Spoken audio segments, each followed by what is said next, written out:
Olá, irmãos e irmãs em Cristo. Venho aqui hoje gravar mais um vídeo para vocês do canal Revelando as Profecias da Bíblia. E o tema de hoje é da Escola Sabatina, a lição número 12, Eventos Finais. Antes de eu falar desse tema, vamos orar para fortalecer a nossa fé?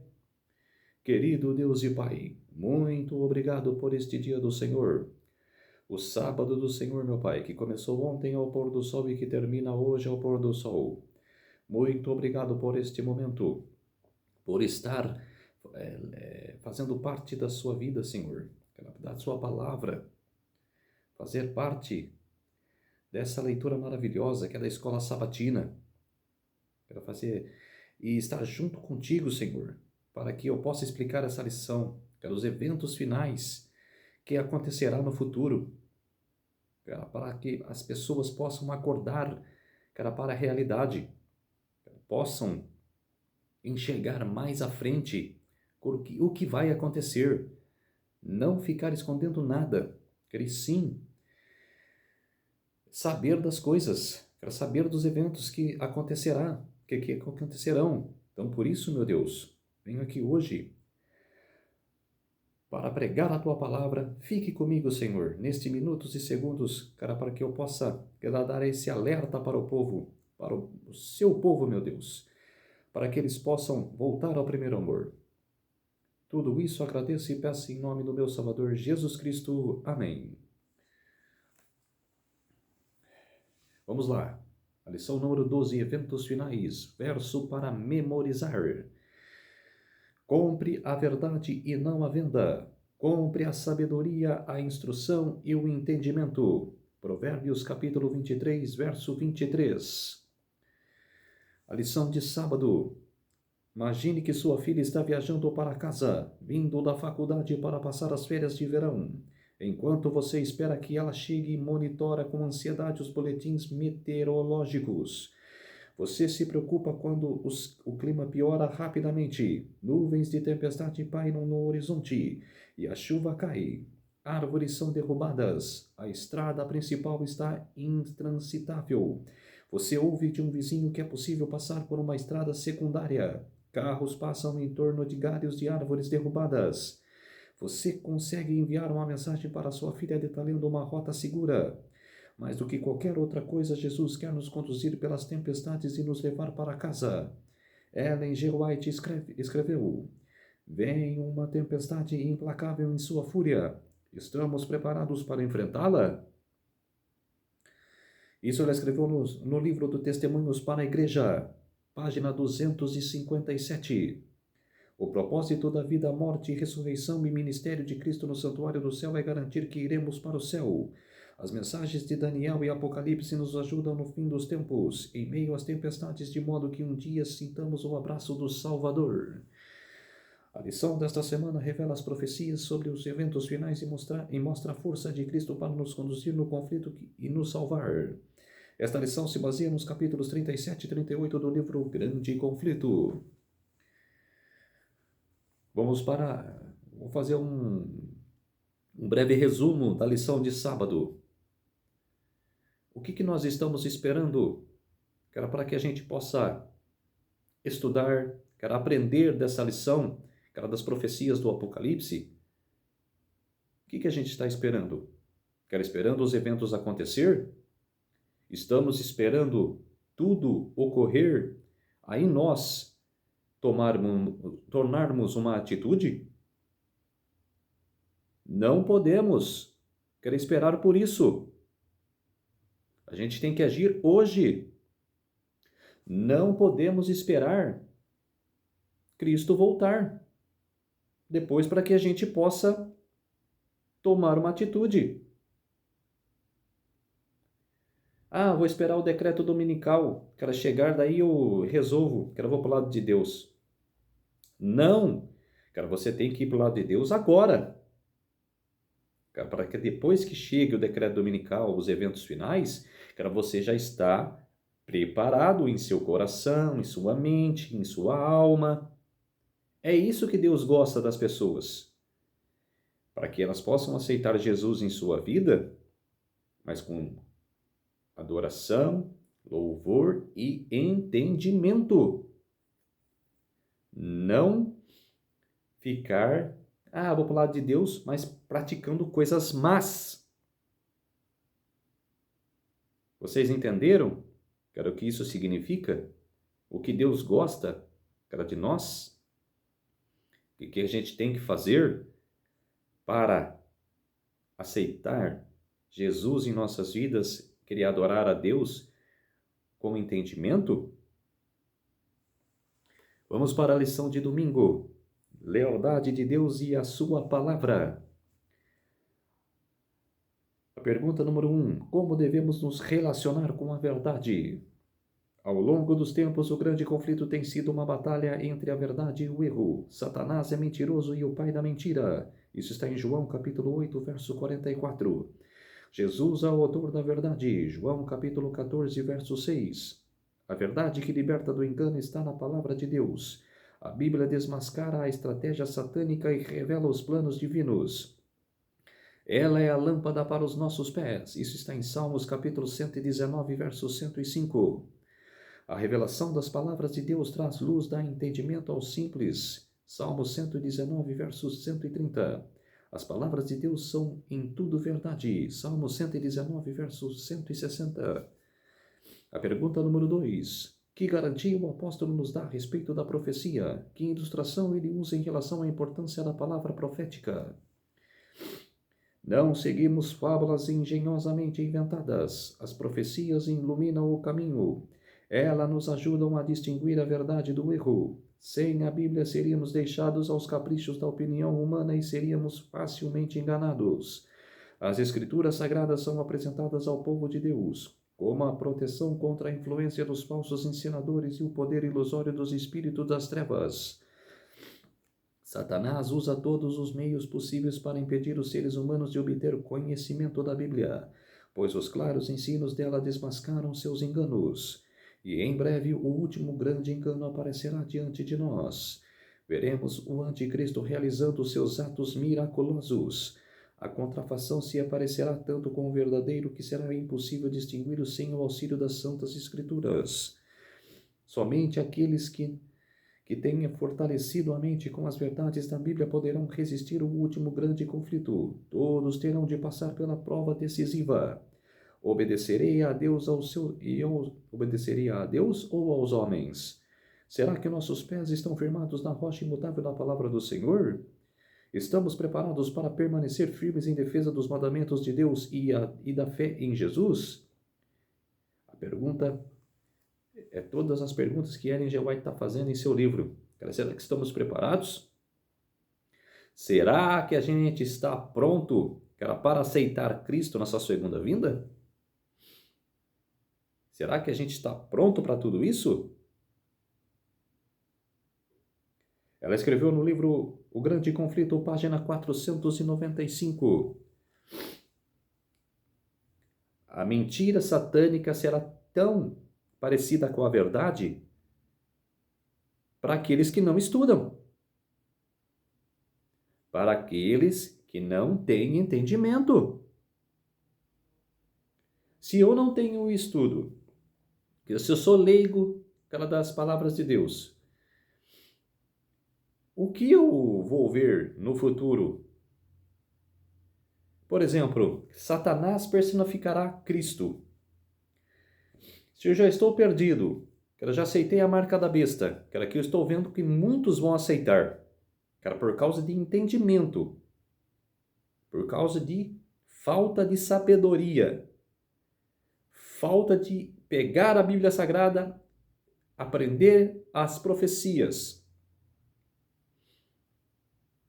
Imagine se eu não fizesse, nada disso de pregação, nada. E eu fosse, leigo nessa vida. Eu não aprendesse profecia nenhuma. Claro que eu ia acreditar na vinda de Jesus naquele momento, que Satanás personificará Cristo. Eu não sei se já estou perdido, que vai acontecer no futuro. Que muitos não vão saber que estão perdidos, como os salvos não vão saber que estão salvos. Mas os perdidos também não vão saber que está perdido. Claro que vai ter a pregação, que ela vai ter a pregação dos 144 mil que vai falar tudo, mas não são todos, cara, que vão ouvir essa pregação. Então, quer dizer, vão, cara, bater o pé e vão aceitar a marca da besta, cara, mas não sabem que estão perdidos, cara, vão acreditar. No Apocalipse 13 não fala, cara, todos se admirarão, todos aqueles que não estão inscritos no livro da vida, porque vão acreditar, cara, vão adorar. Por isso que você tem que se preparar. Acabei de contar o meu caso agora. Cara, se eu fosse leigo, cara, eu acreditaria. Mas como? Cara, eu estudo, prego as profecias, não vou cair nesse engano. E você deve fazer a mesma coisa. Não cair no engano. Se prepare. A pergunta no rodapé: o que nos manterá de pé na crise final? O que nos distrai de estudar a palavra de Deus? O prazer pessoal tem comprometido a nossa lealdade à verdade? Sim, para muitos, o prazer pessoal tem comprometido a lealdade a Deus, a lealdade à verdade. Eu ando nas ruas e vejo festinhas nas igrejas, poucas pessoas, não que as igrejas hoje estão uma maravilha de pregação. Não estão. Não ensinam profecias. Só fica no evangelho. Mas pelo menos, essas pessoas que estão fora da igreja, elas deviam de frequentar a igreja para ouvir um pouco do evangelho. É que o evangelho começa com aquela pessoa que não tem estudo nenhum. O começo de uma pessoa conhecer a palavra de Deus é o evangelho. Depois que ela começa o processo, ela vem no processo de aprender as profecias. Você não vai chegar numa pessoa cara, que não tem entendimento nenhum, você já chegar com profecias para ela. Cara, não. Cara, tem que falar do evangelho, cara, da vida de Jesus aqui na terra, do amor que ele teve por todos nós. Então, daí, com todo o entendimento do evangelho, cara, você ensina a profecia para ela. Mas o que eu estou vendo, cara, que isso não está acontecendo. Se continuar assim, não vai acontecer nunca. Você vai esperar chegar a pregação dos 144 mil para você tomar a decisão? Não, é hoje. Vamos para a lição de segunda-feira, selados para o céu. Na crise vindoura em torno da adoração, os fiéis não cederão às pressões do mundo. Apocalipse 14, verso 12. Eles serão selados pelo Espírito Santo. Efésios capítulo 4, verso 30. Vamos lá para Efésios, capítulo 4, verso 30. Vamos ver o que Paulo falou lá para a igreja de Éfeso. Lá no Novo Testamento.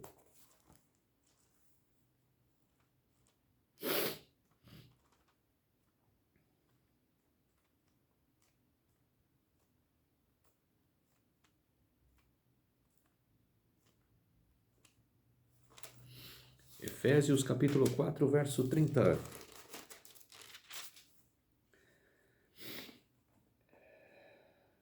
E não entristeçais o Espírito de Deus, no qual fostes selados para o dia da redenção.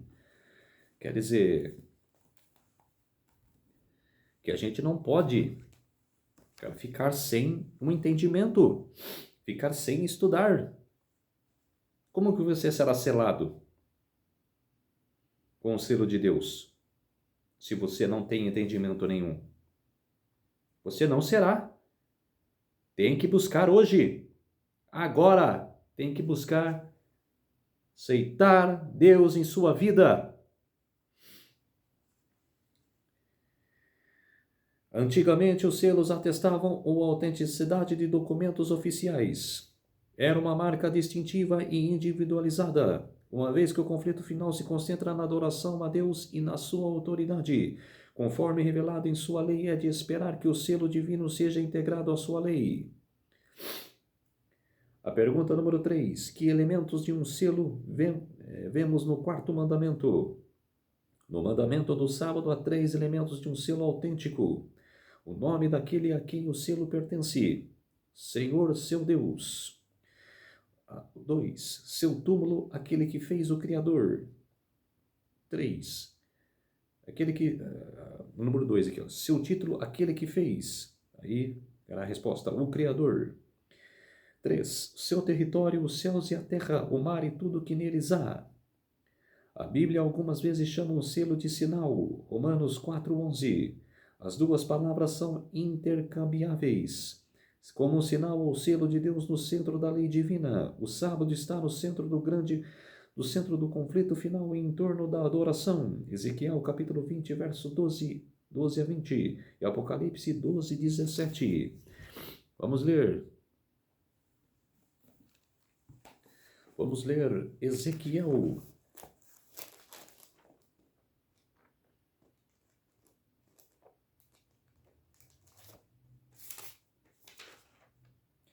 Ezequiel capítulo 20 e o verso 12 a 20.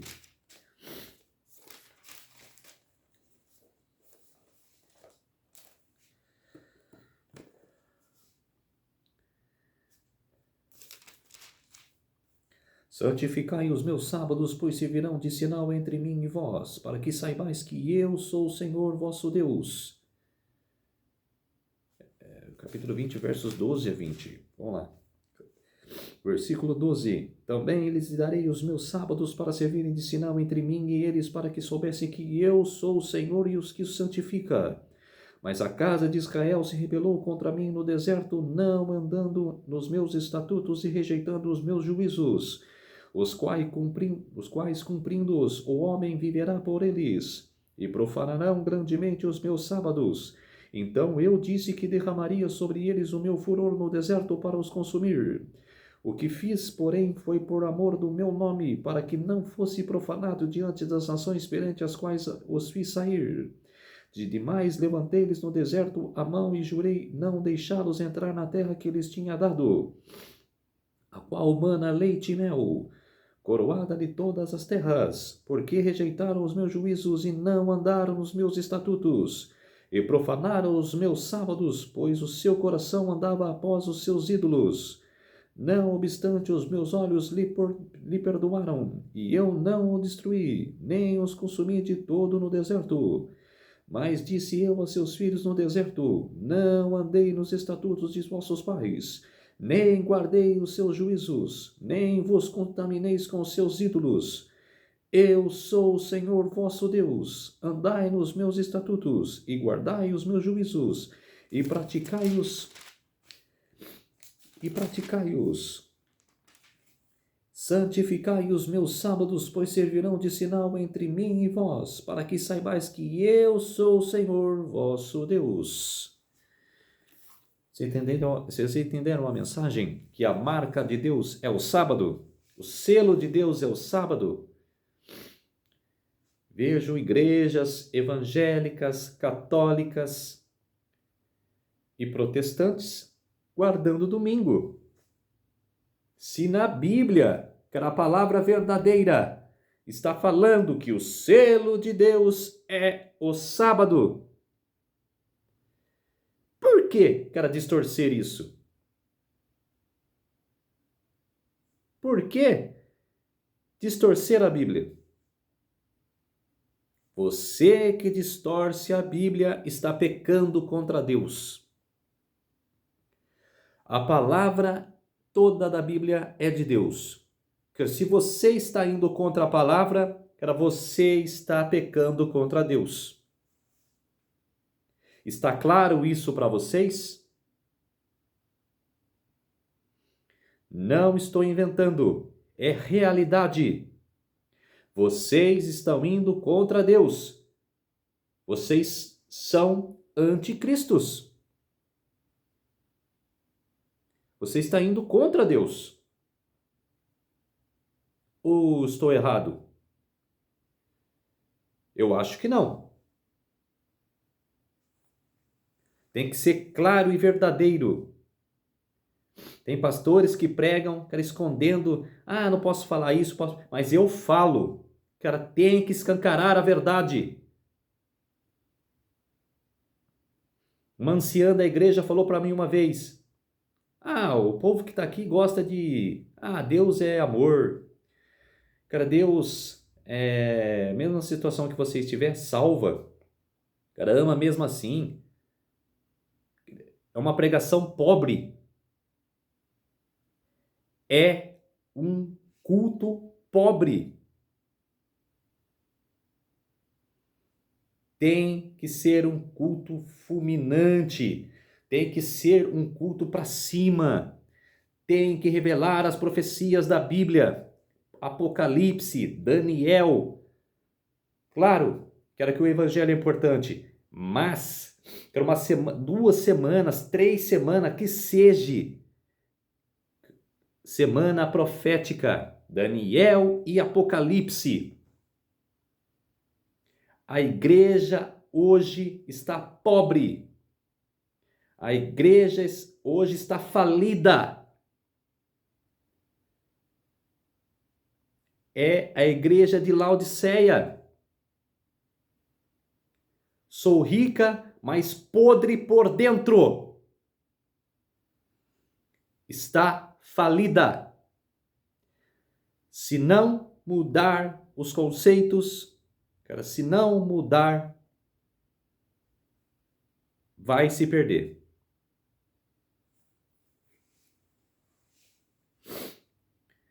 A pergunta número 4. Deixa eu ler Apocalipse 12, 17. A palavra é bem clara. Não tem conversa.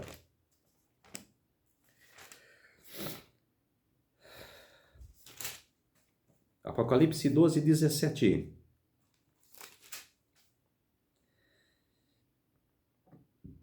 Irou-se o dragão contra a mulher e foi pelejar com os restantes da sua descendência, os que guardam os mandamentos de Deus e têm o testemunho de Jesus, e se pôs em pé sobre a areia do mar.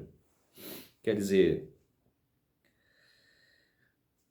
que o dragão, que é Satanás, que a Bíblia mesmo relata, ele está perseguindo o povo. Cara, ele vai perseguir. O que teve perseguição na Idade Média vai se repetir de novo. Por 3 anos e meio. Os que guardam o sábado serão perseguidos. Não é brincadeira isso. Por isso que você tem que se atentar a guardar o sábado do Senhor. Não adianta ficar falando, eu guardo o domingo. Os que guardam o domingo nem sabem o significado do dia. Perguntei um dia para um evangélico, que dia que você guarda? Ah, eu guardo domingo. Falei para ele, mas qual é o significado da guarda do domingo que você guarda? Ficou olhando para mim sem resposta. É vazio. Os membros das igrejas hoje são vazios. Não tem uma porção de entendimento. Não tem uma porção de estudar as profecias. Porque não querem.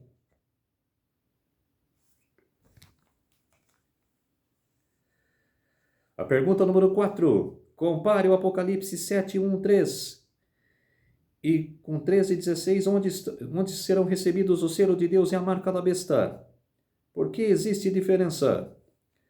O selo de Deus é colocado na testa, que é um símbolo da mente e representa uma decisão consciente. A marca da besta é recebida na testa ou na mão, indicando que as pessoas estão convencidas mentalmente e por escolha própria aceitam as mentiras de Satanás, ou como alternativa consequente com a falsa adoração para evitar a morte. O diabo odeia os que são obedientes a Deus. O grande conflito chega a um clímax quando o dragão Satanás trava a guerra contra o remanescente os que guardam os mandamentos de Deus e a fé em Jesus. Isso está em Apocalipse 14, 12. Eles estão firmados na lealdade a Cristo. Quer dizer, é o que eu acabei de falar agora.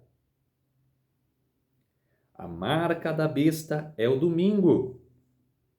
E a marca de Deus é o sábado. O selo de Deus é o sábado. E o selo da besta é o domingo. Por que na testa e na mão direita? E na mão direita? Por causa que é entendimento e o agir. Quer dizer, você tem que ter um entendimento de Deus, e o agir, para pregar o evangelho para todos. Pregar as profecias para todos. A pergunta no rodapé: por que a fidelidade diária ao Senhor é a chave que nos prepara para a crise final? Por que é a chave diária? Para nos preparar para o que vai acontecer. Ou eu estou errado, estou falando demais? Não! Temos que se preparar. A lição de terça-feira: quem adoramos? Nos últimos dias, o grande conflito se descortinará de forma dramática em torno da adoração. Adoremos o Criador ou adoremos a besta e a sua imagem. Não há meio termo. O primeiro anjo de Apocalipse 14 exorta que todos adorem o Criador. Apocalipse 14, 7. Em apoio adicional ao apelo do céu, o terceiro anjo revelou as terríveis consequências de adorar a besta. Apocalipse 14, 10. Eu vou ler, vou fazer questão de ler Apocalipse 14, 7. Vou ler sobre isso porque as igrejas não estão querendo que a gente pregue isso nas igrejas. As 3 mensagens angélicas. Ela vai esperar que os 144 mil vão vir aqui na Terra para pregar as 3 mensagens angélicas? Pode ser tarde demais. Tem que pregar hoje. As igrejas hoje que estão pobres, imundas, não pregam as 3 mensagens angélicas. Por causa de jesuítas. Deixe para lá. Vou perder o meu salário. Vou perder minha posição na igreja. Deixe para lá. Cadê a sua fé? Você não tem fé. É uma fé morta. Cadê a sua fé?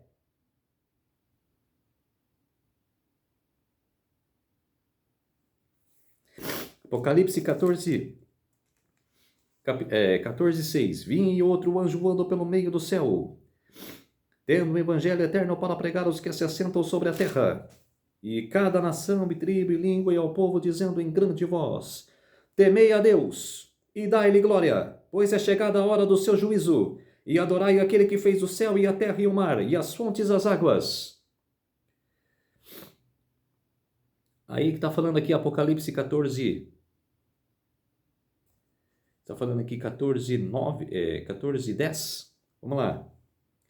A terceira voz. Seguiu a estes o outro anjo terceiro, dizendo em grande voz: se alguém adorar a besta e a sua imagem e recebe a sua marca na fronte ou sobre a mão, também este beberá do vinho da cólera de Deus, preparado sem mistura do cálice da sua ira, e será atormentado com fogo e enxofre, diante dos santos anjos e na presença do Cordeiro. A fumaça do seu tormento sobe pelos séculos dos séculos, e não tem descanso algum, nem de dia nem de noite. Os adoradores da besta e da sua imagem, e quem quer que receba a sua marca do seu nome, aqui está a perseverança dos santos, os que guardam os mandamentos de Deus e a fé em Jesus. Quer dizer, as 3 mensagens que estão banidas da igreja. Que bonito isso, né? Que maravilha! E o povo sem escutar essa mensagem. É ridículo o que as igrejas estão fazendo hoje.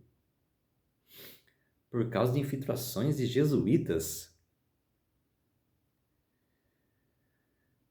É fora de sério.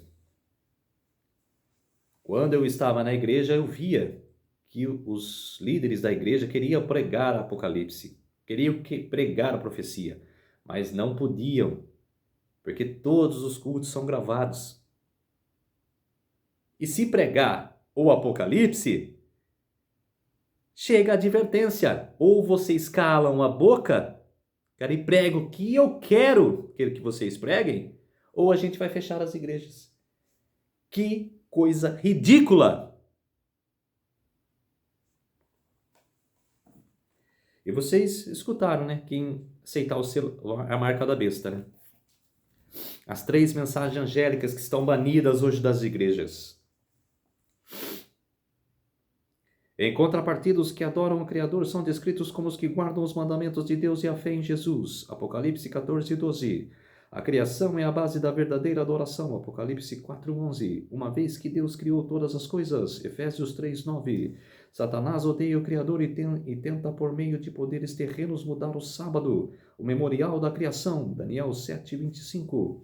O conflito vindouro sobre a lei de Deus se concentrará na autoridade. Se Satanás puder erradicar a adoração no sábado, declarará que sua autoridade é maior que a autoridade divina. Para conseguir isso, tentará convencer ou coagir o mundo todo a aceitar o falso sábado. Por mais difícil que seja imaginar esse evento, o mundo está mudando drasticamente. A crise da Covid-19 mostrou que da noite para o dia tudo pode mudar. Embora não saibamos detalhes da execução da marca da besta, não é difícil imaginar.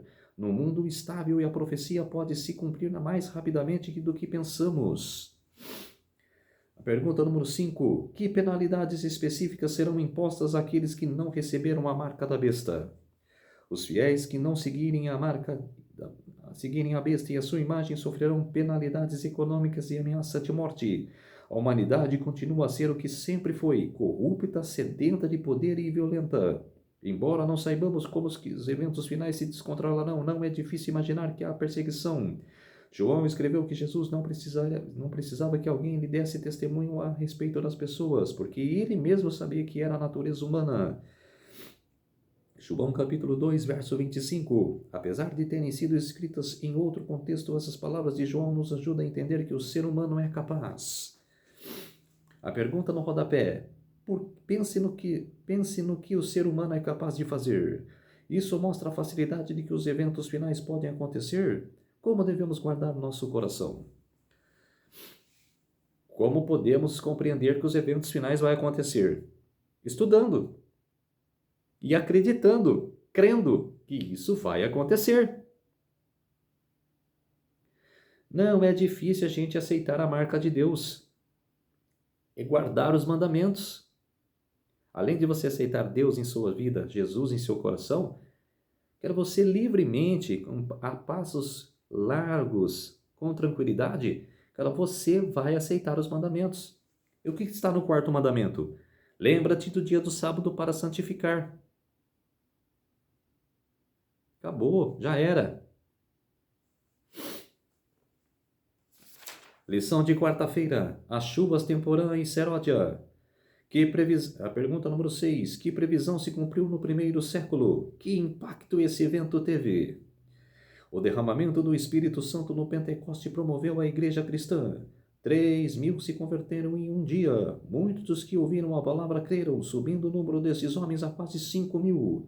Atos capítulo 4, verso 4. Apenas 120 crentes se reuniram para orar, mas a oração fez uma enorme diferença. Rapidamente a igreja ganhou milhares de crentes. Mesmo um grande grupo de sacerdotes obedecia à fé. Atos capítulo 6, verso 7. Quando os discípulos foram perseguidos em Jerusalém, iam por toda a parte pregando a palavra. Atos capítulo 8, verso 4. Igrejas foram plantadas na Judéia, Samaria e Galileia. Atos capítulo 9, verso 31. Depois de sua conversão, Paulo proclamou Cristo no mundo mediterrâneo. Em Tessalônica, judeus que se opunhavam ao evangelho declaram: esses que promoveram o tumulto em todo o mundo chegaram também aqui. Atos capítulo 17, verso 6. Pelo poder do Espírito Santo, os discípulos alcançaram o mundo e estão conhecidos em um tempo relativamente curto. A previsão de Joel sobre a chuva temporã cumpriu-se no Pentecostes, mas a chuva seródia cairá com maior com maior poder para pregar a colheita final da terra. Vamos ler Joel. É uma passagem que aconteceu no passado e que vai acontecer no futuro. Lá aconteceu a chuva temporã e aqui vai acontecer a chuva seródia. Vamos ler lá no Antigo Testamento, Joel.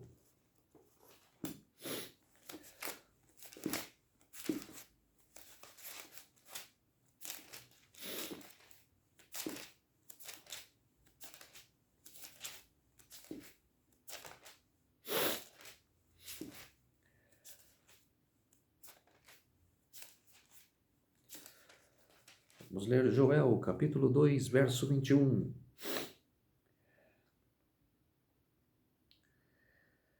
Não temas, ó terra, regozijai e alegrar-te, porque o Senhor fez grandes coisas. Quer dizer, de não temai. Quer dizer, acreditar, crer. Pergunta número 7. Como a obra de Deus será concluída? Os termos da chuva temporã e seródia são retirados do círculo da colheita de Israel. A chuva temporã caía no outono para germinar a semente. A chuva seródia caia na primavera para amadurecer a colheita. Isso descreve a obra do Espírito para a pregação do Evangelho, assim como a chuva temporã foi dada no derramamento do Espírito Santo no início da pregação do Evangelho para germinar a preciosa semente. A chuva seródia será dada no término da obra para fazer os campos amadurecerem. A obra do Evangelho não será concluída com menor manifestação do poder de Deus que marcou seu início. As profecias que se cumpriram no derramamento da chuva temporã se cumprirão novamente na chuva seródia, na conclusão desta obra. Ellen G. White, no Grande Conflito, página 508. A lição de quinta-feira. O alto clamor. Como será concluída a obra da salvação? O anjo que anuncia a queda de Babilônia tem grande autoridade como os anjos de Apocalipse 14. Esse anjo representa mensagens humanos. Ele revela a glória de Deus tão plenamente que ilumina a terra. A palavra grega para autoridade ou poder do Novo Testamento é exousia. Muitas vezes se refere ao triunfo do Cristo sobre os principados e potestades do inferno. Em Mateus capítulo 10, 1, é dito que Jesus deu aos seus discípulos autoridade sobre os principados e potestades do inferno. Ele enviou os discípulos com poder para vencer a batalha contra o mal. Em Mateus 28, ele os enviou com toda a autoridade, no céu e na terra, para ir e fazer discípulos de todas as nações. Mateus 28, versos 18 a 19. Cheia do poder do Espírito Santo, saindo com a autoridade do Cristo vivo em sua vida e morte, triunfou sobre os principados e potestades do inferno. A Igreja do Novo Testamento iluminou a terra com glória de Deus. Em poucos anos, os discípulos proclamaram o Evangelho ao mundo então conhecido. No fim dos tempos, o Espírito Santo será derramado com poder sem precedentes. O Evangelho será proclamado rapidamente até os confins da terra. Milhares serão convertidos em um dia, e a graça de Deus e a verdade impactarão o planeta. O mundo será advertido e a esperança do Evangelho será espalhada no mundo. Servos do Deus com o rosto iluminado, irradiando uma santa consagração, se apressarão de um lugar para o outro para proclamar a mensagem do céu. Por milhares de vozes será dada a advertência. Haverá milagres, os doentes serão curados e sinais maravilhas acompanharão aqueles que creem. Satanás também realizará seus falsos milagres, fazendo até mesmo descer fogo do céu diante do povo. Apocalipse capítulo 3, verso 13. Assim, os habitantes da terra terão que tomar uma decisão. A mensagem será levada avante não tanto por argumentos quanto pela convicção profunda do Espírito de Deus. Os argumentos foram apresentados, sempre foi semeada e agora germinará e frutificará. Quem escreveu isso foi a serva do Senhor Ellen G. White. O Grande Conflito, página 508 e 509. Pergunta no rodapé. O que está impedindo o poderoso derramamento do Espírito Santo, a chuva seródia e o alto clamor? Por menor que seja nosso papel como indivíduos, como podemos ser abertos e receptivos ao derramamento do Espírito Santo? Como que a gente pode saber disso? O que está impedindo o poderoso derramamento do Espírito Santo? Que ainda não é tempo para isso acontecer. Mas também o povo não se ajuda. Os seres humanos não ajudam. cara, de isso acontecer para os que precisam. O estudo adicional na sexta-feira. Em 1851, pioneiros adventistas identificaram a segunda besta do Apocalipse 13, 11 e 17 com os Estados Unidos. Deve ter sido difícil naquela época ver como os Estados Unidos levariam o mundo a adorar a primeira besta. Apocalipse 13, 12. Na década de 1880, toda a marinha dos Estados Unidos consistia em apenas 48 navios velhos. Mas desde o fim da Guerra Fria, nenhuma potência se iguala aos Estados Unidos. Embora os americanos desfrutem da liberdade à medida que as condições se complicam, essas liberdades serão eliminadas. Aliás, já estamos vendo isso acontecer. Todos aqueles que se recusarem a aceitar serão castigados pelas leis civis, e por fim se declararás que são merecedores da morte. Por outro lado, a lei de Deus que ordena o dia do descanso do Criador exige obediência e ameaça a ira divina aos que violam seus preceitos. Serva do Senhor Ellen G. White, Grande Conflito, página 503. Quando a tempestade se aproximar, muitos que dizem crer na mensagem do terceiro anjo, mas que não foram santificados pela obediência a verdade, abandonarão a sua fé e passarão às fileiras da oposição, ungindo-se ao mundo e participando do seu espírito. Essas pessoas exigirão as coisas ao mundo e participarão do seu espírito. Essas pessoas exigirão as coisas que quase do mesmo jeito que o mundo enxerga, de modo que ao chegar a hora do teste estarão preparadas para se posicionar do lado mais fácil e de maior popularidade.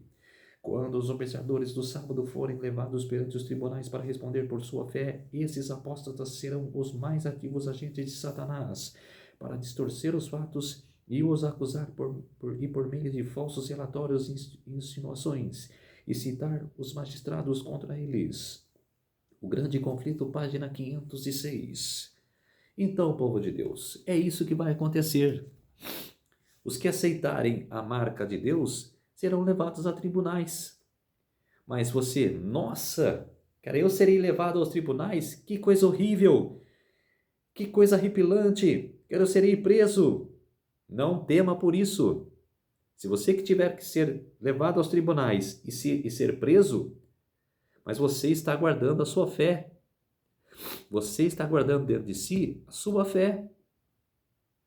E se você pôr a fé em sua vida, de abraçar a fé em sua vida, nenhuma coisa você vai temer. O cara será que nem Paulo, que nem John Wycliffe, John Hus, morreu feliz, cantando o hino, cara, para Deus. Em meio de fogueiras, cantando o hino a Deus. Eu te adoro, Senhor, por toda a minha vida não vou se opor à oposição. Cara, sim a ti, Senhor. Cara, o que você deve fazer? O fogo queimando o seu corpo, mas você clamando a Deus. É difícil isso? Não. Vamos orar para fortalecer a nossa fé. Querido Deus e Pai, muito obrigado por estes minutos e segundos que o Senhor esteve comigo. Que eu pude dar esse alerta para o povo acordar, para se voltar ao primeiro amor. Então, meu Deus, venho aqui hoje te agradecer por estar junto comigo, de fazer-me seu servo, para que eu possa transmitir a mensagem do Senhor para todos os povos, nações e línguas. Por isso, meu Deus, te agradeço muito neste dia de sábado, o dia do Senhor. Muito obrigado, meu Deus. Tudo isso agradeço e peço em nome do meu Salvador Jesus Cristo. Amém. Então, povo de Deus, se atentem hoje. Procurem voltar para o primeiro amor, voltar para o amor de Cristo. Abandone o mundo e volte para o amor de Cristo. Só a Cristo. Só a Deus. Então, povo de Deus, se inscreva no meu canal, deixe seus likes, ative as notificações do sininho para receberem os meus vídeos. e se inscreva no meu canal. Dá aquela força aqui no YouTube. Estou precisando muito da ajuda de vocês. Um feliz sábado a todos e até o próximo vídeo. Tchau!